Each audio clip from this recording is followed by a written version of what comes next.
Bienvenidos, amantes de la literatura. En este viaje nocturno, les invito a sumergirse en la narración cautivadora del cuento Requiem con tostadas, de Mario Benedetti. Experimentarán una narración profunda, diseñada para tejer los hilos del sueño, mientras las palabras de Benedetti se entrelazan con la suave melodía que los llevará a un descanso reparador. Cierren los ojos y déjense llevar por esta travesía literaria hacia el sueño sereno.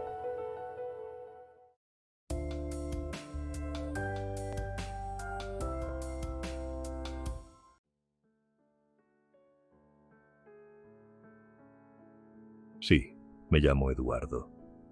Usted me lo pregunta para entrar de algún modo en conversación, y eso puedo entenderlo. Pero usted hace mucho que me conoce, aunque de lejos, como yo lo conozco a usted, desde la época en que empezó a encontrarse con mi madre en el Café de la Rañaga y Ribera, o en este mismo. No crea que los espiaba. Nada de eso. Usted a lo mejor lo piensa, pero es porque no sabe toda la historia.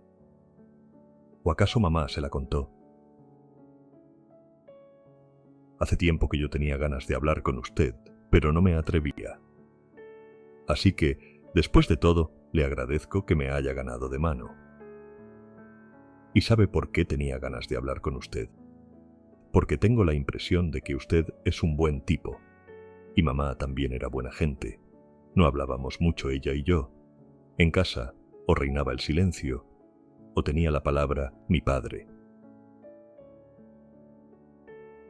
Pero el viejo hablaba casi exclusivamente cuando venía borracho, o sea, casi todas las noches, y entonces más bien gritaba. Los tres le teníamos miedo, mamá, mi hermanita Mirta y yo. Ahora tengo 13 años y medio, y aprendí muchas cosas, entre otras que los tipos que gritan y castigan e insultan son en el fondo unos pobres diablos. Pero entonces yo era mucho más chico y no lo sabía. Mirta no lo sabe ni siquiera ahora, pero ella es 3 años menor que yo y sé que a veces en la noche se despierta llorando.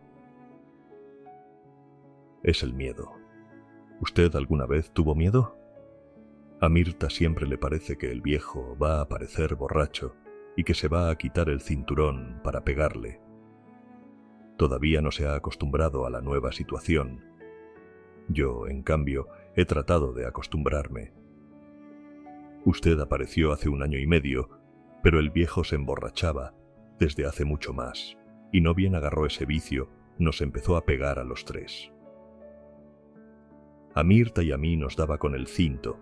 Duele bastante, pero a mamá le pegaba con el puño cerrado. Porque sí, no más, sin mayor motivo.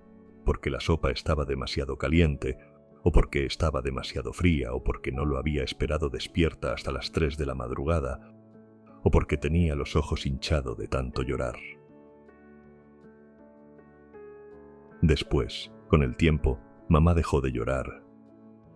Yo no sé cómo hacía, pero cuando él le pegaba, ella ni siquiera se mordía los labios. Y no lloraba, y eso al viejo le daba todavía más rabia. Ella era consciente de eso, y sin embargo prefería no llorar. Usted conoció a mamá cuando ella ya había aguantado y sufrido mucho, pero solo 4 años antes. Todavía era muy linda y tenía buenos colores. Además era una mujer fuerte. Algunas noches, cuando por fin el viejo caía estrepitosamente y de inmediato empezaba a roncar, entre ella y yo, lo levantábamos y lo llevábamos hasta la cama. Era pesadísimo, y además, aquello era como levantar a un muerto. La que hacía casi toda la fuerza era ella. Yo apenas si me encargaba de sostener una pierna con el pantalón todo embarrado y el zapato marrón con los cordones sueltos. Usted seguramente creerá que el viejo toda la vida fue un bruto. Pero no. A papá lo destruyó una porquería que le hicieron. Y se la hizo precisamente un primo de mamá, ese que trabaja en el municipio.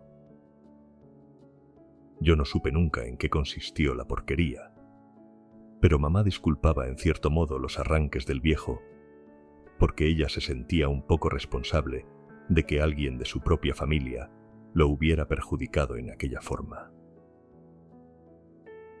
No supe nunca qué clase de porquería le hizo, pero la verdad era que papá, cada vez que se emborrachaba, se lo reprochaba como si ella fuese la única culpable.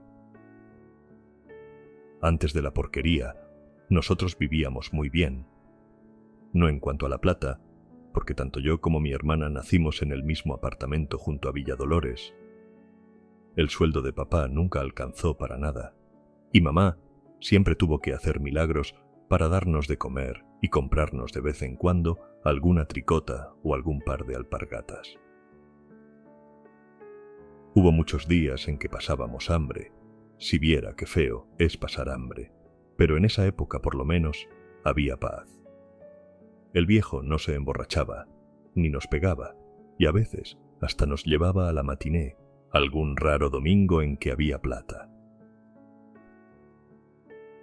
Yo creo que ellos nunca se quisieron demasiado. Eran muy distintos. Aún antes de la porquería, cuando papá todavía no tomaba, ya era un tipo bastante alunado. A veces se levantaba al mediodía y no le hablaba a nadie, pero por lo menos no nos pegaba ni la insultaba a mamá. Ojalá hubiera seguido así toda la vida. Claro que después vino la porquería y él se derrumbó y empezó a ir al boliche y a llegar siempre después de medianoche, con un olor a grapa que apestaba. En los últimos tiempos todavía era peor, porque también se emborrachaba de día y ni siquiera nos dejaba ese respiro. Estoy seguro de que los vecinos escuchaban todos los gritos. Pero nadie decía nada, claro, porque papá es un hombre grandote y le tenían miedo. También yo le tenía miedo, no solo por mí y por Mirta, sino especialmente por mamá. A veces yo no iba a la escuela, no para hacer la rabona, sino para quedarme rondando la casa, ya que siempre temía que el viejo llegara durante el día, más borracho que de costumbre, y la moliera a golpes. Yo no la podía defender. Usted ve lo flaco y menudo que soy, y todavía entonces lo era más, pero quería estar cerca para avisar a la policía. ¿Usted se enteró de que ni papá ni mamá eran de ese ambiente? Mis abuelos de uno y otro lado, no diré que tienen plata, pero por lo menos viven en lugares decentes, con balcones a la calle y cuartos con bidet y bañera. Después que pasó todo, Mirta se fue a vivir con mi abuela Juana, la madre de mi papá, y yo estoy por ahora en casa de mi abuela Blanca, la madre de mamá. Ahora casi se pelearon por recogernos, pero cuando papá y mamá se casaron, ellas se habían opuesto a ese matrimonio y cortaron las relaciones con nosotros. Digo nosotros porque papá y mamá se casaron cuando yo ya tenía 6 meses. Eso me lo contaron una vez en la escuela y yo le reventé la nariz al Beto, pero cuando se lo pregunté a mamá, ella me dijo que era cierto. Bueno, yo tenía ganas de hablar con usted, porque usted fue importante para mí, sencillamente, porque fue importante para mi mamá. Yo la quise bastante, como es natural, pero creo que nunca podré decírselo. Teníamos siempre tanto miedo, que no nos quedaba tiempo para mimos. Sin embargo, cuando ella no me veía, yo la miraba y sentía no sé qué. Algo así como una emoción que no era lástima, sino una mezcla de cariño y también de rabia, por verla todavía joven y tan acabada, tan agobiada por una culpa que no era suya y por un castigo que no se merecía. Usted a lo mejor se dio cuenta, pero yo le aseguro que mi madre era inteligente, por cierto bastante más que mi padre, y eso era para mí lo peor. saber que ella veía esa vida horrible con los ojos bien abiertos, porque ni la miseria, ni los golpes, ni siquiera el hambre consiguieron nunca embrutecerla. La ponían triste, eso sí. A veces se le formaban unas ojeras casi azules, pero se enojaba cuando yo le preguntaba si le pasaba algo. En realidad, se hacía la enojada. Nunca la vi realmente mala conmigo, ni con nadie. Pero antes de que usted apareciera, yo había notado que cada vez estaba más deprimida, más apagada, más sola. Tal vez por eso fue que pude notar mejor la diferencia. Además, una noche llegó un poco tarde y me miró de una manera distinta, tan distinta que yo me di cuenta de que algo sucedía. Como si por primera vez se enterara de que yo era capaz de comprenderla. Me abrazó fuerte, como con vergüenza, y después me sonrió. ¿Usted se acuerda de su sonrisa? Yo sí me acuerdo. A mí me preocupó tanto ese cambio que falté 2 o 3 veces al trabajo para seguirla y saber de qué se trataba. Fue entonces que los vi, a usted y a ella. Yo también me quedé contento. La gente puede pensar que soy un desalmado y quizá no esté bien eso de haberme alegrado porque mi madre engañaba a mi padre. Puede pensarlo, por eso nunca lo digo. Con usted es distinto. Usted la quería, y eso, para mí, fue algo así como una suerte, porque ella se merecía que la quisieran. Usted la quería, ¿verdad que sí? Yo los vi muchas veces, y estoy casi seguro. Claro que al viejo también trato de comprenderlo. Es difícil, pero trato. Nunca lo pude odiar, ¿me entiende? Será porque, pese a lo que hizo, sigue siendo mi padre. Cuando nos pegaba, a Mirta y a mí, o cuando arremetía contra mamá, en medio de mi terror yo sentía lástima. Lástima por él, por ella, por Mirta, por mí. También la siento ahora que él ha matado a mamá, y quién sabe por cuánto tiempo estará preso. Al principio no quería que yo fuese, pero hace por lo menos un mes que voy a visitarlo a Miquelete y acepta verme. Me resulta extraño verlo al natural, quiero decir, sin encontrarlo borracho. Me mira y la mayoría de las veces no dice nada.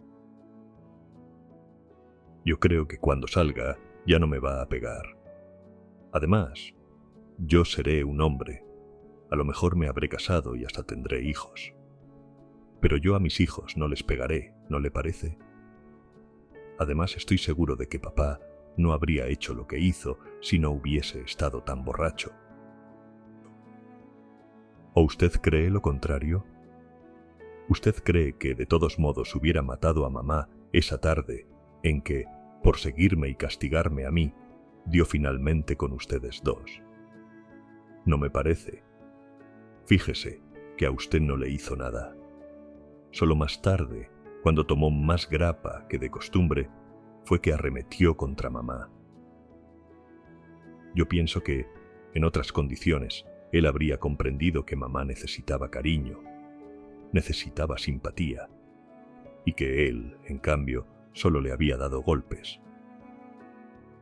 Porque mamá era buena. Usted debe saberlo tan bien como yo. Por eso, hace un rato, cuando usted se me acercó y me invitó a tomar un capuchino con tostadas, aquí, en el mismo café donde se citaba con ella, yo sentí que tenía que contarle todo esto. A lo mejor usted no lo sabía, o solo sabía una parte, porque mamá era muy callada, y sobre todo, no le gustaba hablar de sí misma. Ahora, estoy seguro de que hice bien, porque usted está llorando, y ya que mamá está muerta, eso es algo así como un premio para ella, que no lloraba, nunca.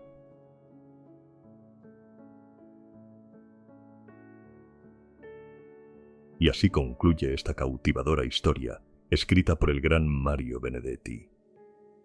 ¿No les pareció conmovedora? Déjenme saber sus pensamientos en los comentarios y no olviden suscribirse para más cuentos literarios. Hasta la próxima, mis queridos oyentes. Buenas noches y dulces sueños.